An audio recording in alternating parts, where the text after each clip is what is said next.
Bismillahirrahmanirrahim. Innal hamdalillah nahmaduhu wa nasta'inuhu wa nastaghfiruh wa na'udzu billahi min shururi anfusina wa min sayyiati a'malina.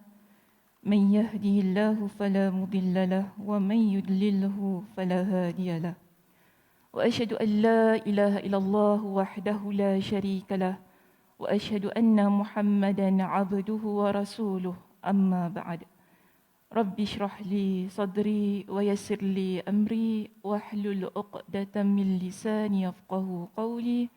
Rabbi zidni ilma warzuqni fahma. Allahumma inna nas'aluka ilman nafi'a wa rizqan tayyiba wa amalan mutaqabbala. Assalamualaikum warahmatullahi wabarakatuh. Apa khabar semua? Sihat? Alhamdulillah. Jauh ya? Tak boleh nak jawab gini je. Okey, best. Masya-Allah. So macam mana kita pagi ini? Semua dah buka kitab masing-masing. Memang tak sabar dah. Sebab minggu lepas habis cepat. Jadi hari ini memang betul-betul tak sabar nak sambung ni. Itu yang Ustazah nak tengok. Hari ini habis cepat lagi boleh? Jangan Ustazah. Apa dia? Nak lebih time, Masya Allah, tabarakallah. Itu kena mintalah dengan pihak masjid. Boleh insya-Allah. Hari ini insya-Allah kita akan usaha ya untuk habiskan perbincangan pada topik ini jika masa kesempatan itu ada. Okay, Ustazah akan usahalah ya jika sempat untuk kita selesaikan perbincangan kita di bab yang ke-50 berkenaan dengan malu dalam hal menuntut ilmu. Jadi pada hari ini kita akan sambung di muka surat 433. Di sana sama Kak Zah? Ya? 398. Okey, dia sama ada muka surat 433 atau muka surat 398. Yes, macam nak buat auction saya hari ini. 433 atau 398. Baik. Kita masuk kepada perkataan. Ya, perkataan di perenggan yang kedua. Jika untuk kitab Ustazah di sini 433, perkataan yang berikutnya yang akan menjadi perbincangan kita ya pada pagi ini ialah waqalat Aisyah. Dan Aisyah berkata. Aisyah kata apa di sini? Last week kita bincang tentang malu, yes. Aisyah cakap tentang apa?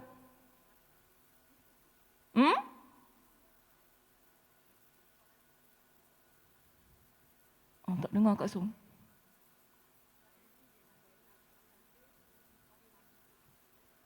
Malu?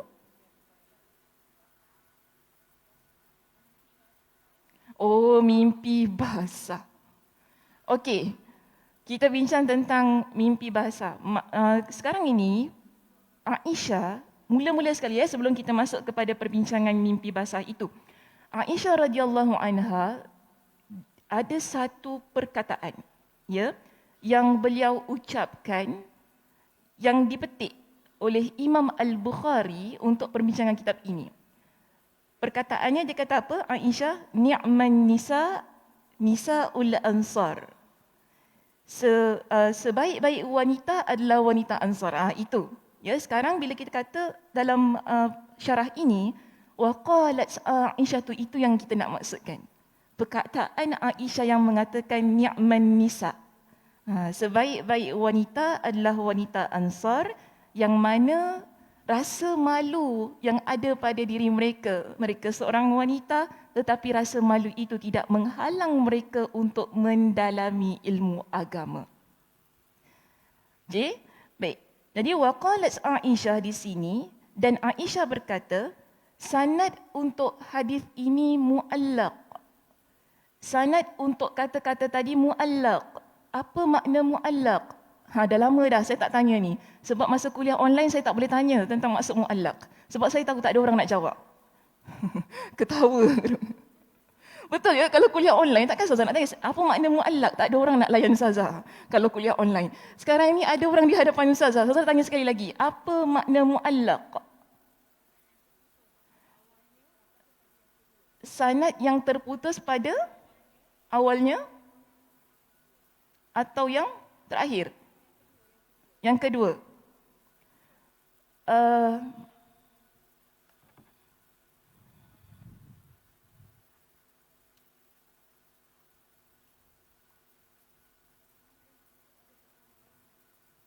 Ustazah tulis di sini, yang belakang nampak tak? Ke kurang besar? Okey? Kalau tak nampak, angkat tangan. Cik tak nampak? Nak besar lagi? Okay.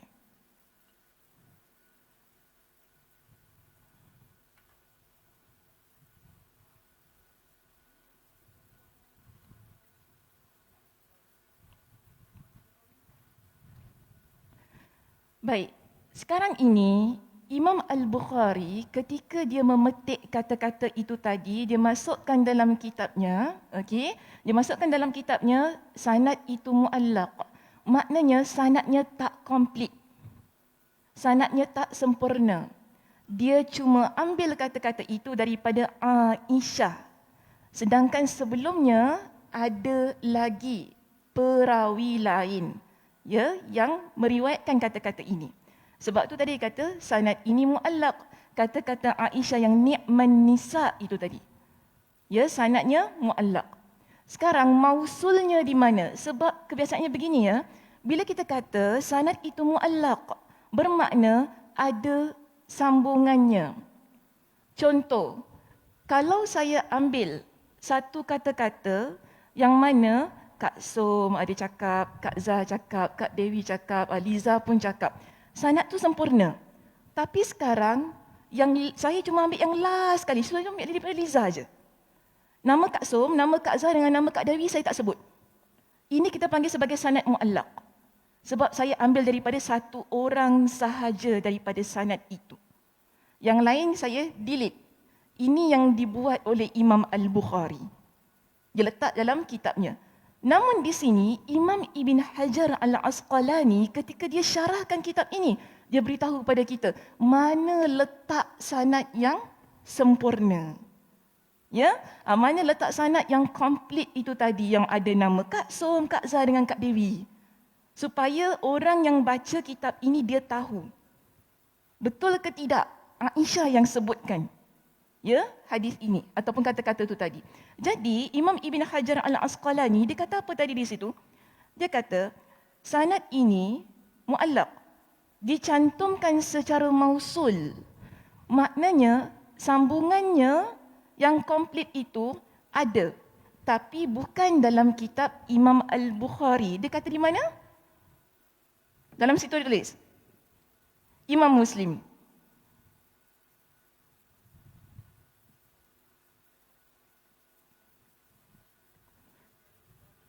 Okey, muallaq, sanad yang muallaq pada Al-Bukhari.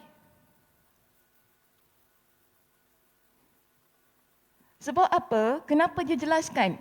Sanad yang muallaq adalah dhaif. Sebab tadi macam Kak Dewi kata ia terputus. Maknanya lemah. So sekarang ini bila kita belajar hadis ya, kita nak gunakan ia sebagai bukti pendalilan kita ketika kita berhukum. Ketika kita nak jadikan hujah, kita perlukan satu dalil yang kukuh, yang kuat untuk mempertahankan hujah kita. Kebiasaannya dalil muallaq ini dia dipertikaikan oleh para ulama, terutamanya ulama hadis. Jadi sekarang ni Imam Al-Bukhari dia guna sanad yang muallaq. Namun adakah betul sanad itu muallaq? Sebab kadang-kadang pengarang, contohnya Imam Al-Bukhari, dia nak ringkaskan penulisan dalam kitabnya. Takkan semua benda kita nak cakap kan? Maknanya ada tugas kita, ya, sebagai pembaca, sebagai pengkaji untuk cari di mana letak kesinambungan bagi sanad itu. Jadi di sini ya kita lihat, Imam Ibn Hajar kata sanad ini muallaq. Namun sambungannya di mana? Dalam kitab Sahih Muslim. Maknanya dhaif ke tidak kata-kata ini? Tidak, sebab ada sambungannya dalam kitab Imam Muslim. Imam Al-Bukhari dia quote, ringkas sahaja.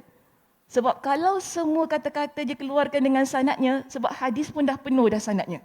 Ya, penulisannya akan jadi panjang lebar. Sebab tu dia nak ringkaskan, jadi rujuklah kita ke tempat yang lain, iaitu kitab Sahih Muslim. Untuk kita tahu di mana letak kedudukan asal kata-kata Aisyah radhiyallahu anha itu tadi. Jadi sekarang kata-kata Aisyah radhiyallahu anha tersebut ada dalam kitab Sahih Muslim. Dalam kitab Sahih Muslim menceritakan dengan panjang lebar sebenarnya Aisyah dia cerita tentang apa ketika dia kata ni'man nisa'u nisa'ul ansar. Sebaik-baik wanita adalah wanita Ansar. Sekarang ini tentang yang mausul dalam kitab Imam Muslim ni, Aisyah dia tak cerita tentang dia tak cerita tentang mimpi basah. Tetapi hadisnya berkenaan dengan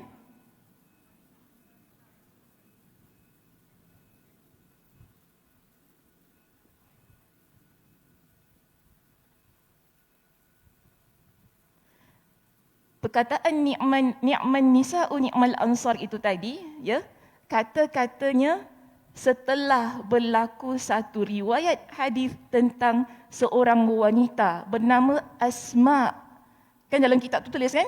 Asma binti Yazid al-Ansari, yang mana dia tanya Nabi tentang mandi wajib.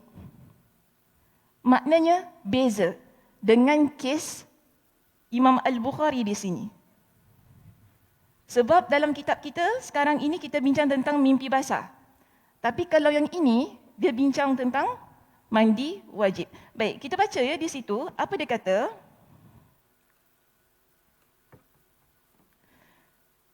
Dalam kitab ini disebutkan begini.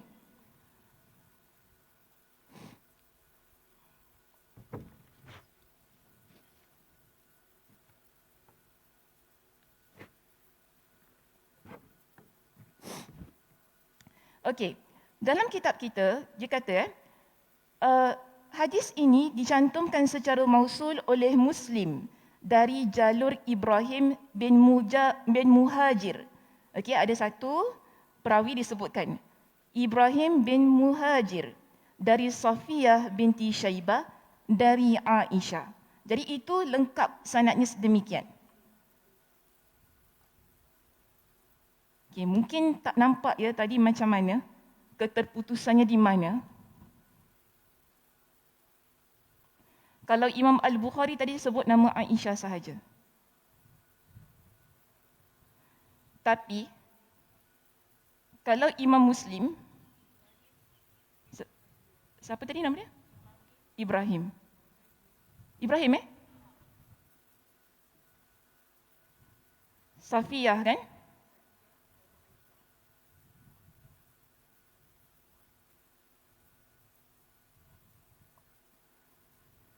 Ini kita panggil sanad yang mausul. Sebab apa? Kita ada Ibrahim, kita ada Safiyah. Ni siapa punya? Saya punya ke? Sila kejar mengejar. Okay. Ibrahim, Safiyah. Tetapi, kalau yang sanad Imam Al-Bukhari ni, dia cuma sebut Safiyah sahaja. Yang ini tak ada, yang ini tak ada. Sebab itu kita panggil ia sanad yang mu'allaq. Nampak ya? Yang di sini dia komplit, penuh. Sebab itu kita ada Ibrahim, Safiyah, Aisyah, baru Aisyah sebut ni'man nisa. Sedemikian. Yang mana dia kata, okay, kalau kita lihat di sini, di dalam hadis yang pangkalnya menyebutkan bahawa Asma binti Yazid al-Ansari bertanya kepada Nabi SAW tentang mandi haid. Dia tanya Nabi tentang mandi haid. Ada juga riwayat yang menjelaskan nama wanita ini Asma binti Syakal.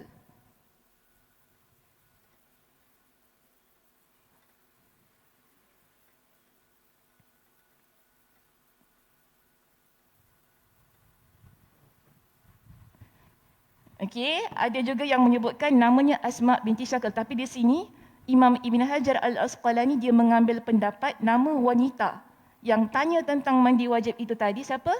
Asma binti Yazid. Namun kedua-duanya adalah di kalangan wanita Ansar. Sama ada Asma binti Syakal ini ataupun Asma binti Yazid, kedua-duanya wanita di kalangan wanita Ansar. Okay, dia tanya tentang mandi wajib. Baik. Ketika dia tanya tentang mandi wajib ini, Nabi jelaskan kepada Asma bagaimana keadaan mandi wajib itu. Saya nak, dalam kitab kita tidak ada ya, mungkin dapat dicatat dalam buku nota masing-masing. Nabi SAW ketika Asma tadi dia tanya kepada Nabi tentang mandi selepas kita habis haid ni. Kan, dah habis masa kita datang haid, kita nak mandi wajib ni. Dia tanya pada Nabi, macam mana? Jadi Nabi jelaskan kepada dia. Nabi kata apa? Ta'khuzu ihdakunna ma'uha wa sidrataha. Kalian, kaum wanita, ambil air dan juga daun sidir. Daun sidir ni buat apa selalunya? Jangan cakap mandi mayat. Dia untuk wangikan, yes. Dia untuk wangikan. So untuk konteks kita hari ini, ambillah apa-apa, ya, pewangi, apa-apalah sabun ke apa kan. Jangan betul-betul. Kalau nak ambil daun sidir tak apalah, sebagai sunnahnya, sebagaimana yang Nabi SAW letakkan di dalam, yang sebutkan dalam hadisnya. Baik, lalu Nabi kata apa? Fatatahhara fatuhsinut tuhura. Maka bersucilah dan perbaguskan suci itu tadi. Ustazah letak satu-satu ya. Ini Ustazah boleh iris? Boleh ya?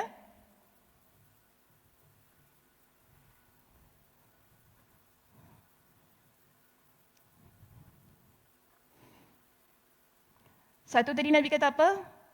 Ambil air.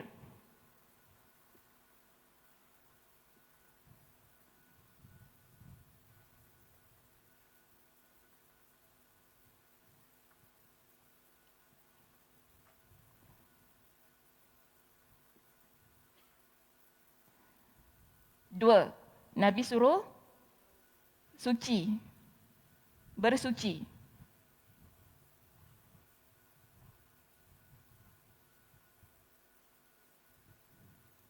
Tiga, okay. Yang ketiga, Nabi sebutkan di sini.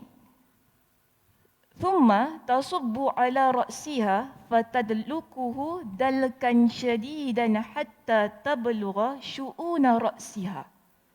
Maknanya, Nabi kata setelah itu, okay, basahkan rambut kalian. Kita orang perempuan, lepas kita datang haid, kita nak mandi kan, rambut kita kalau terikat, buka. Kalau kita toncet ke apa, rambut tu buka. Rebangkan rambut itu, sebab apa? Nabi kata di sini, bila kita nak cuci rambut kita ni, orang perempuan lepas datang haid, nak mandi basah ni kan, nak mandi basah pula. Mandi memang basah lah ya. nak mandi hadas besar tadi kan, rambut ni kena buka.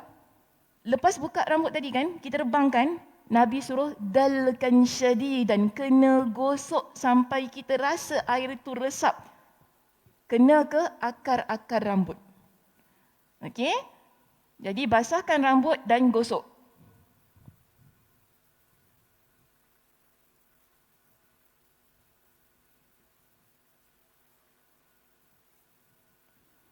Gunalah shampoo ke apa kan. Letak kat kepala kita tadi kan. Okey, baik. Seterusnya yang keempat. Nabi SAW kata kepada Asma tadi, "Thumma tasubbu 'alaiha al-ma'." Lepas kita bersihkan rambut tadi, badan kita. Siram, basahkan, ratakan air di seluruh badan.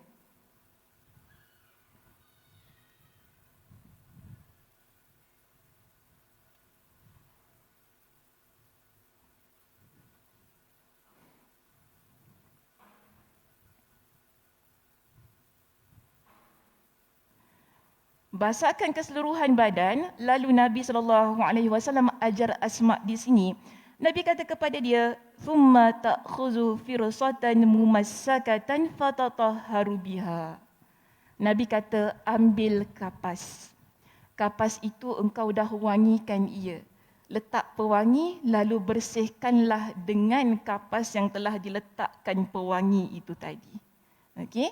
Nanti saya beritahu macam mana. Cik, kat sini minta maaf lah ya, sebab dah belajar secara public awam ni, dengarlah siapa-siapa nak dengar. Saya pun dah tak boleh nak buat apa dah. Okey.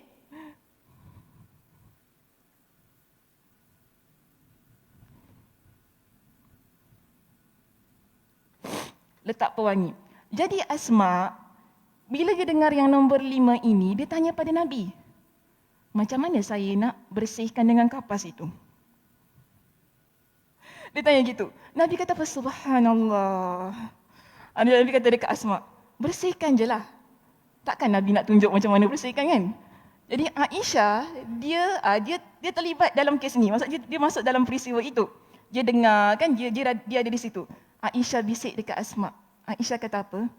Kapas tu ambil sapu kat tempat faraj engkau. Bersihkan. Kalau dalam bahasa Arab, ikut kepada bahasa Arabnya, bersihkan kesan darah. Tapi biasanya bila kita dah stop darah haid kita, dah tak ada darah kan? Jadi yang kita faham ialah di sini, maksudnya kita ambil kapas tadi yang dah kita letakkan apa-apalah. Mungkin kita ada vaginal wash kita kan, yang kita dah letakkan pewangi tu, kita sapu di kemaluan kita, tempat keluar darah tu. Untuk wangikan, untuk bersihkan. Itu yang Nabi ajar.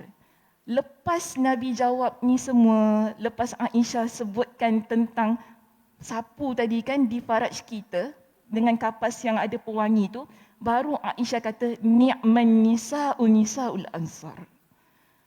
Sebaik-baik wanita adalah wanita Ansar kerana rasa malu tidak menghalang mereka untuk belajar agama.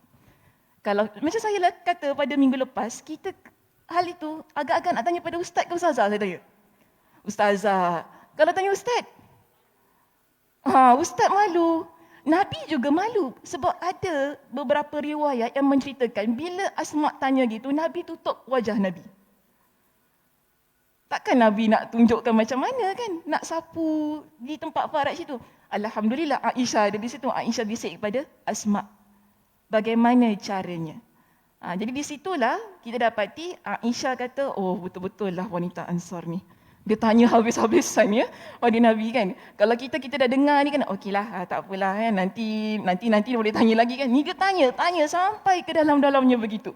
Sebab tu Aisyah kata, Aisyah pujilah ya di sini bagaimana wanita Ansar ini dia betul-betul tahan rasa malunya sebab dia nak tahu cara yang benar ikut kepada sunnah itu tadi, mandinya, hatta sampai nak sapukan kepada kemaluan tu tadi pun dia tanya pada Nabi betul-betul macam mana. Jadi di sini isteri Nabi yang jelaskan kepada wanita Ansar bernama Asma itu tadi. Baik, habis ya kita tentang perbincangan waqalat Aisyah. Di bawah itu ada perkataan Hisham. Kejap ya, ada siapa-siapa nak tanya saya tentang hal ini sebelum saya masuk kepada perenggan yang berikutnya? Takut ada yang keliru ke apa macam mana? Kak Aisyah ya? Tak ada. Semua okey? Yang belakang, okey. Siapa tu? Kak Zai Kak Zai, kenapa duduk belakang sangat? Tak boleh situ, tak boleh duduk ya? Belakang, depan kakak boleh duduk? Boleh. Kak Zai boleh duduk sebelah sini? Tak nak? Macam mana saya nak dengar tu? Waalaikumsalam.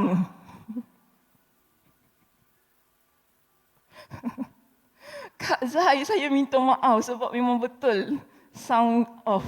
Saya tak dengar. Kak Zai boleh duduk di depan sini sayang? Silakan.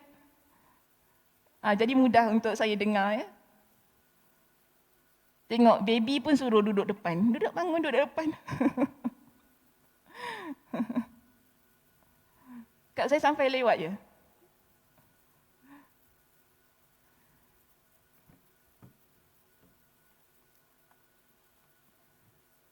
Depan situ boleh, sebelah Kak Som. Tak apa.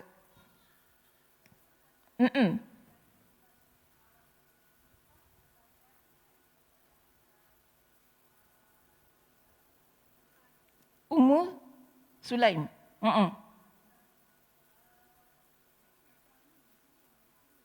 Yes,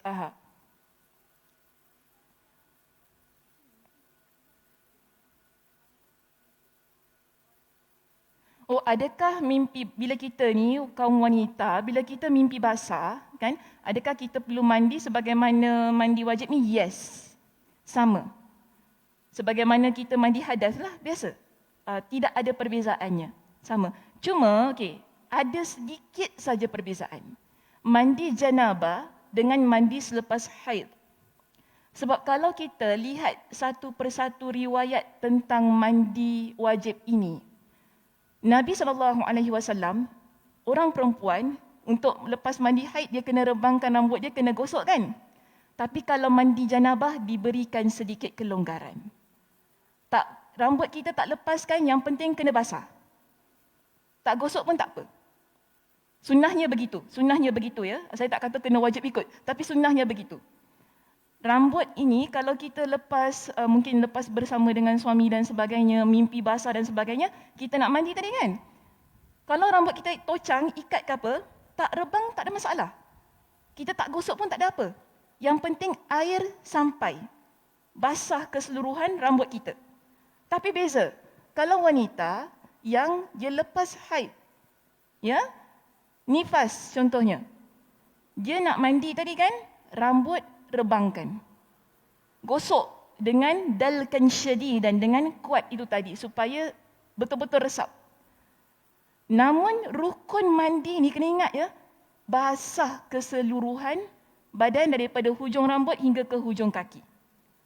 Kalau itu dah tepatilah, maknanya kita dah pastikan basah tu kan, keseluruhan badan kita ni daripada rambut sampai ke hujung kaki, sah dah. Yang penting basah. Cuma ini sunnahnya, saya kata. Ya, sunnahnya bagaimana yang Nabi SAW ajarkan kepada kaum wanita untuk mereka mandi. Tak kira lepas mungkin ada mimpi basah tadi kan, ataupun lepas janabah, lepas kita bersama dengan suami, ataupun selepas kita dalam keadaan yang haid tu tadi.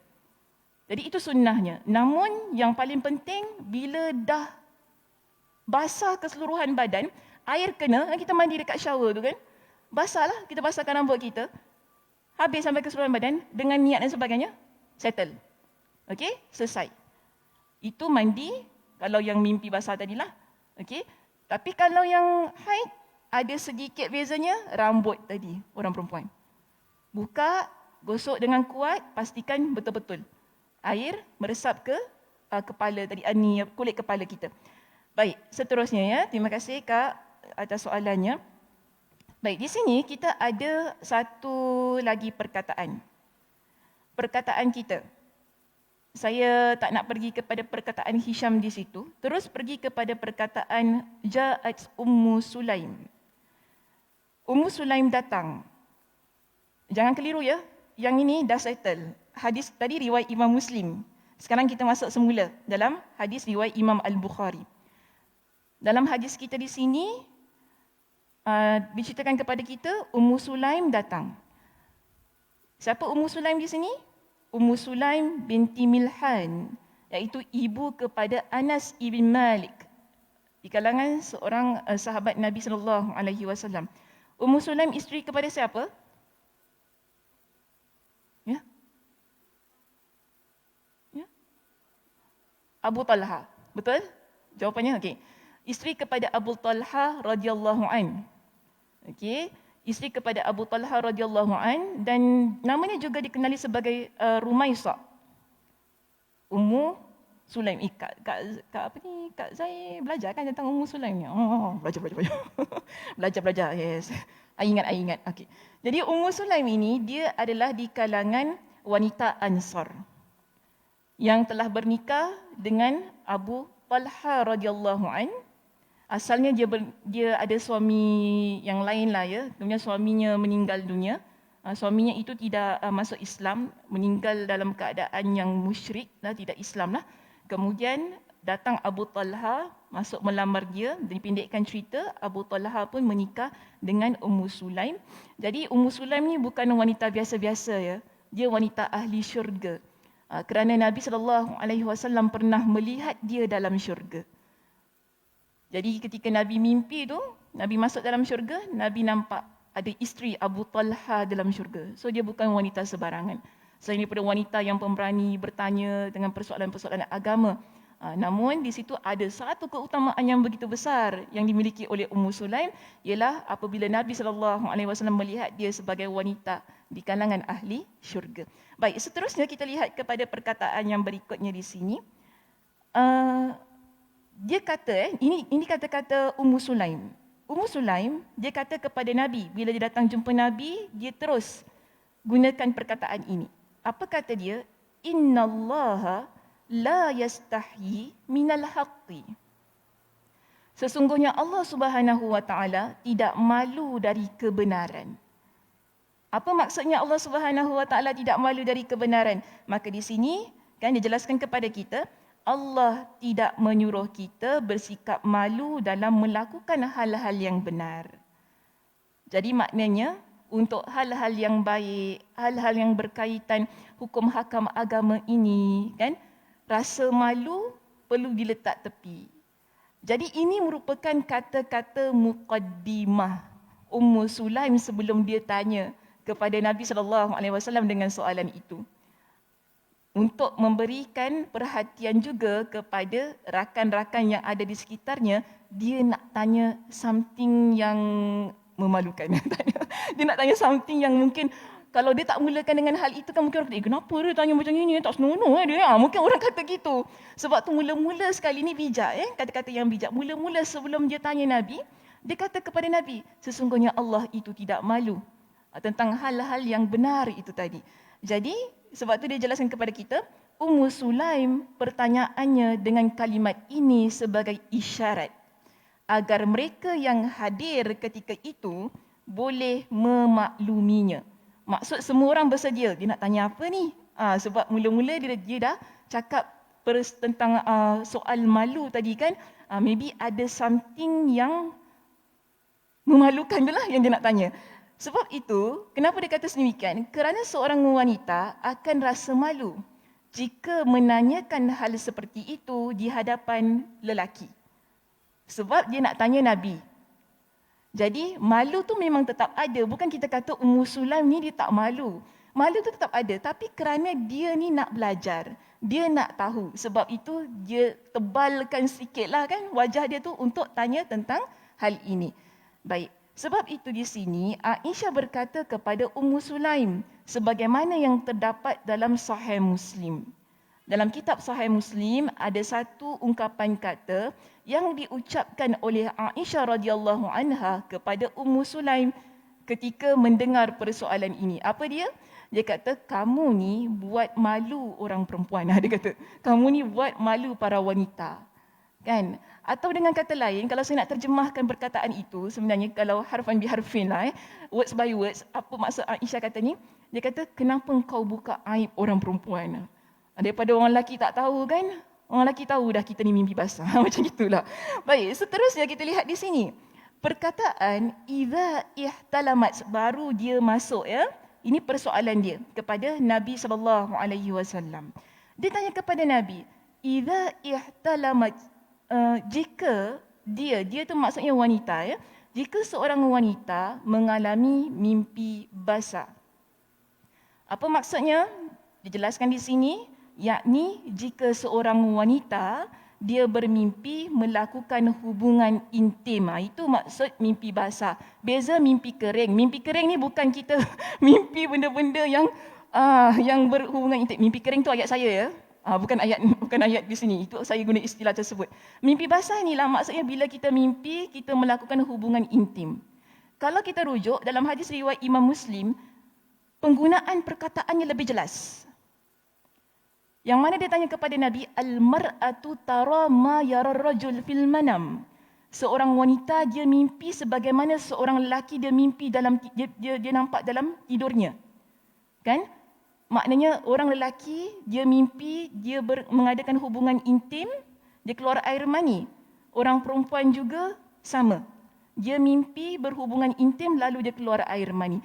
So sekarang persoalannya, kalau kita orang perempuan, kita mimpi sama macam orang lelaki itu tadi, kita kena mandi wajib ke tidak? Ini soalan yang diajukan oleh Ummu Sulaim kepada Nabi.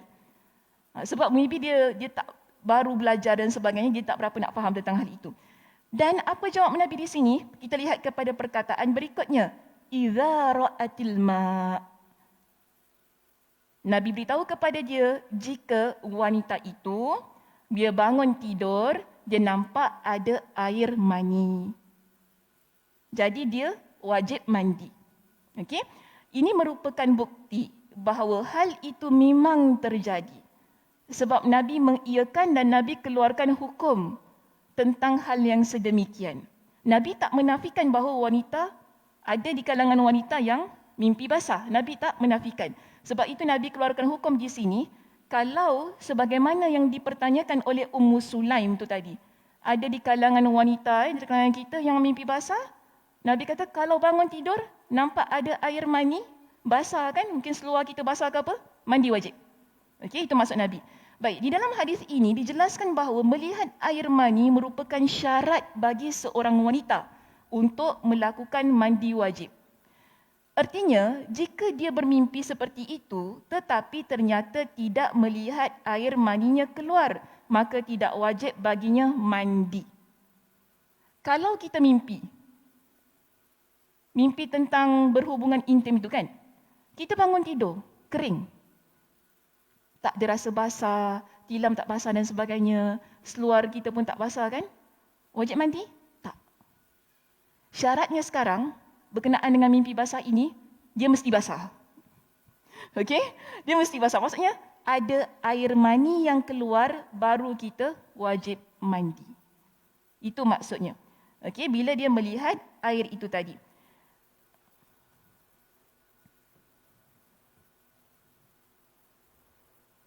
Sekarang, kalau kita bangun tidur, lepas tu kita nampak basah, kita tak ingat kita mimpi ke tidak? Nak mandi ke tidak? Ketawa pula. Saya serius ni tanya ni, bukan main-main. Ini betul-betul ya, bukan cubaan. Saya tanya betul-betul ni. Syaratnya basah. Kalau was-was tak payah mandi. Mandi. Kalau was sebaiknya mandi. Habis dah nampak basah kau, macam mana kau?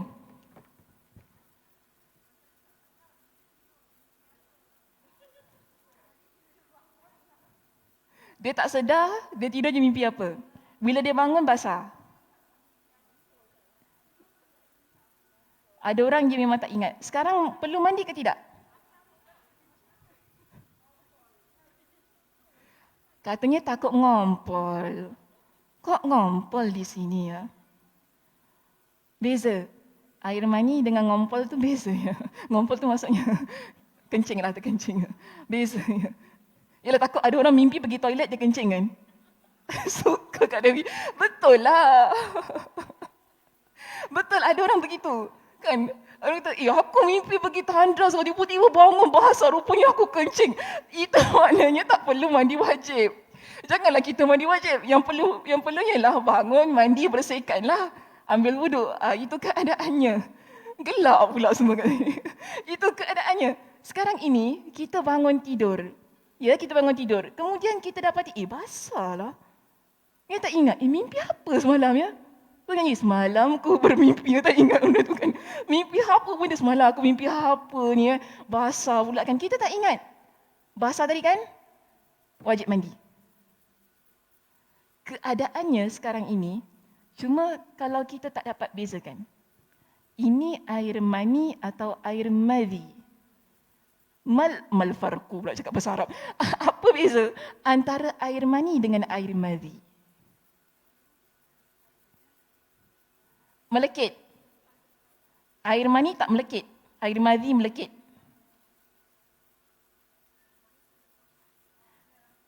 Air mani pekat. Air madhi tak pekat. Dia cair.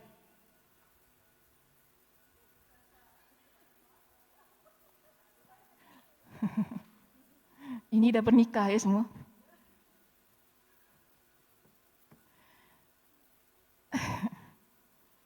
Okey, saya kena tebalkan sikit muka saya. Air madhi, dia keluar ketika kita ada terangsang sikit. Foreplay kan, ketika kita dengan suami kita, yang masa-masa nak Assalamualaikum mukadimah tu kan, lepas tu basah kan kemaluan kita, itu kita panggil sebagai air madhi. Air madhi ni tak wajib mandi. Sebab tu tadi, sekarang dia confuse, ni air madhi atau air mani. Sebab beza air madhi dan air mani. Kalau mani wajib mandi, tapi kalau madhi tak wajib mandi. Okey, kena beza ya. Madhi keluar ketika kita terangsang. bersama dengan suami dan sebagainya kan. Mungkin ada nampak sesuatu lepas tu terasa ke apa kan, buat nafsu tu, tapi dia tak sampai mengeluarkan air mani, namun basah. Itu kita panggil sebagai air madhi. Tapi kalau air mani ketika bersama dengan suami, pada masa itu klimaks, keluar. Suami keluar air mani, isteri juga keluar air mani. Wajib mandi. Itu keadaannya, beza. Nabi SAW jelaskan perbezaan warna air mani wanita dan lelaki. Dalam sebuah hadis yang sahih, Nabi jelaskan kepada Ummu Salamah. Sebab Ummu Salamah, dia tanya pada Nabi kan tadi. Apa ni?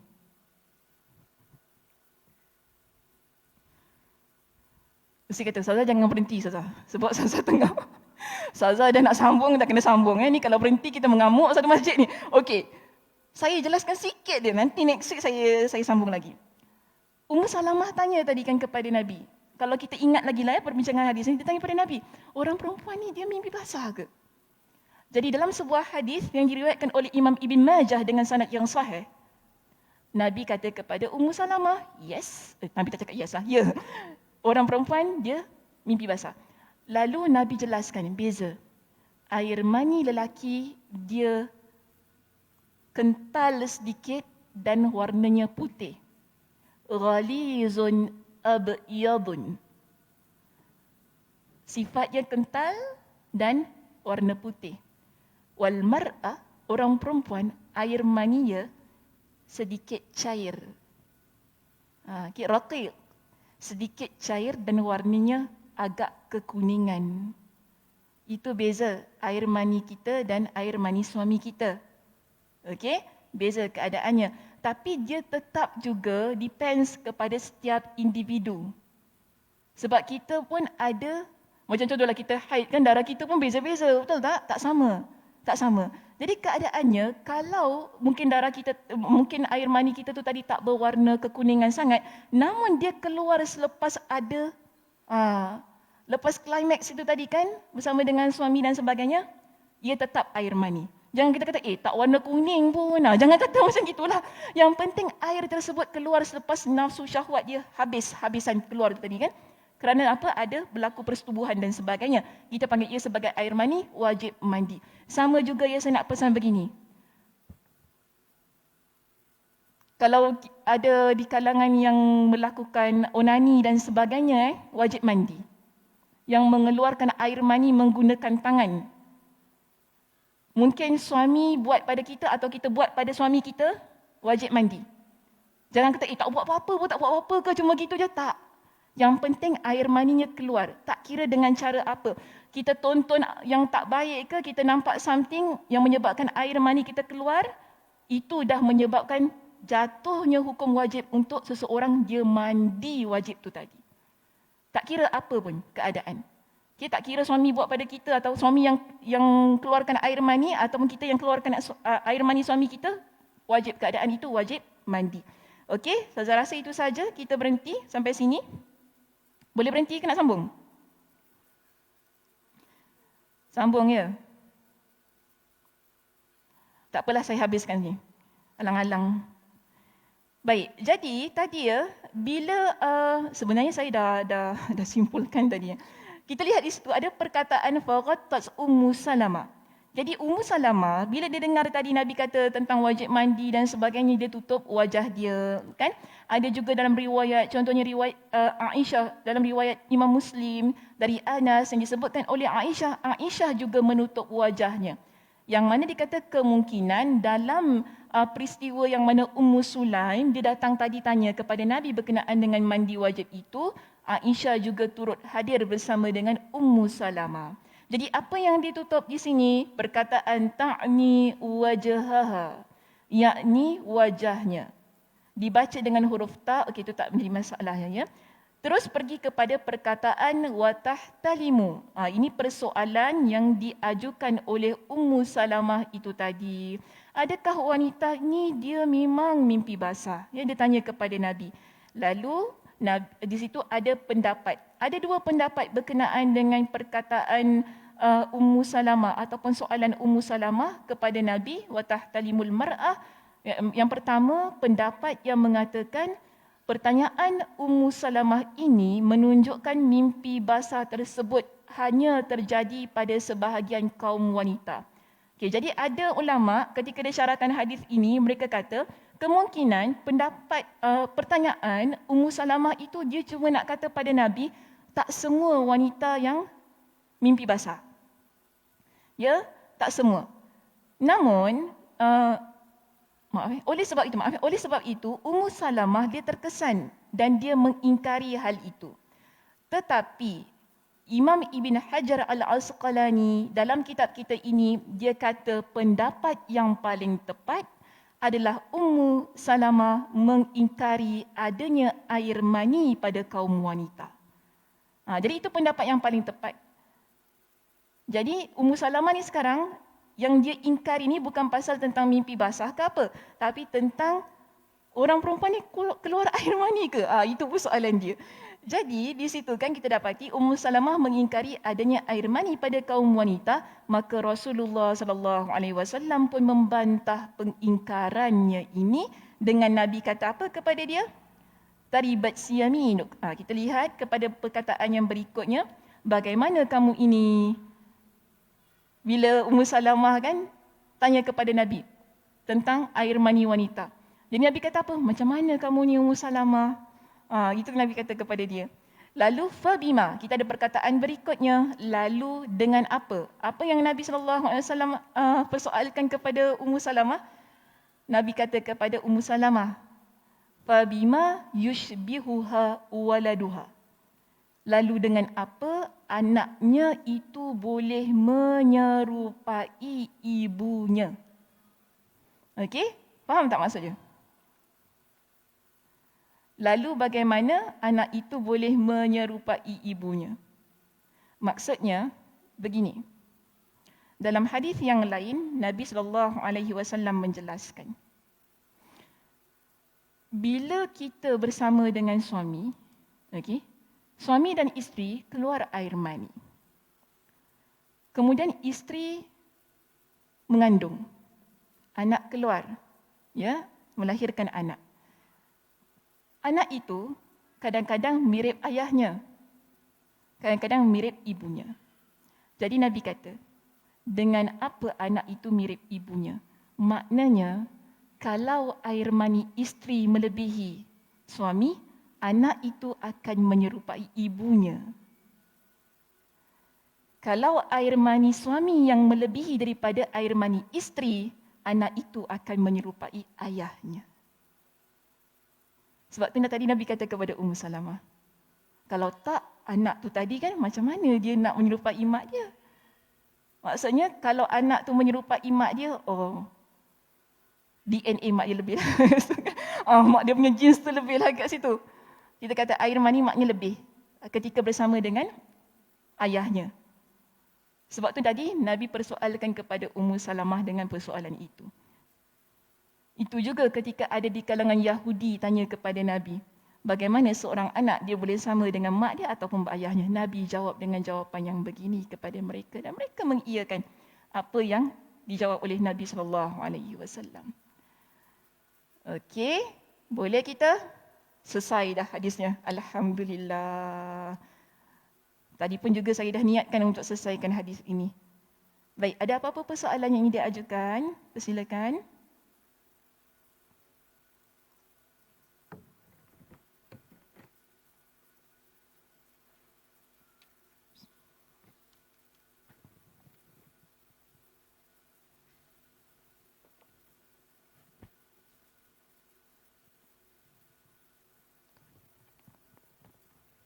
Ya, ada apa-apa nak tanya, Ustazah? Semua okey? Oh, semua dah berkemas-kemas ni Tak ada soalan tu nak punya. Tak sabar betul nak balik. Okey ya, kita habis waktu yang begini. Boleh ya? Kak Zah dah angguk tu, okeylah tu. Tidak ada, kita kata, nak angkat banner ke apa ya nanti ya. Tak usah kurau saja. Okey, baik Muslimah, jika sekiranya tidak ada sebarang persoalan, terima kasih ya di atas kehadirannya ke masjid kita pada pagi ini. Mudah-mudahan kedatangan kita ke masjid, ke rumah Allah Subhanahu Wa Taala memberikan keberkatan dalam kehidupan kita, bantu-bantu mana-mana yang boleh ya pada pihak masjid. Kalau sekiranya kita ni ada sedikit kelebihan, silalah ya ringan-ringankanlah tangan kita ya untuk memberikan sedikit bantuan apa-apa yang boleh untuk pihak masjid. Jadi mudah-mudahan Allah Subhanahu Wa Taala memberikan kepada kita dengan kesempatan, kesihatan dan juga kelapangan masa untuk kita bertemu sekali lagi pada minggu hadapan. Saya tutup dengan tasbih kafarah. Subhanakallahumma wa bihamdika asyhadu an la ilaha illa anta astaghfiruka wa atubu ilaik. Assalamualaikum warahmatullahi wabarakatuh.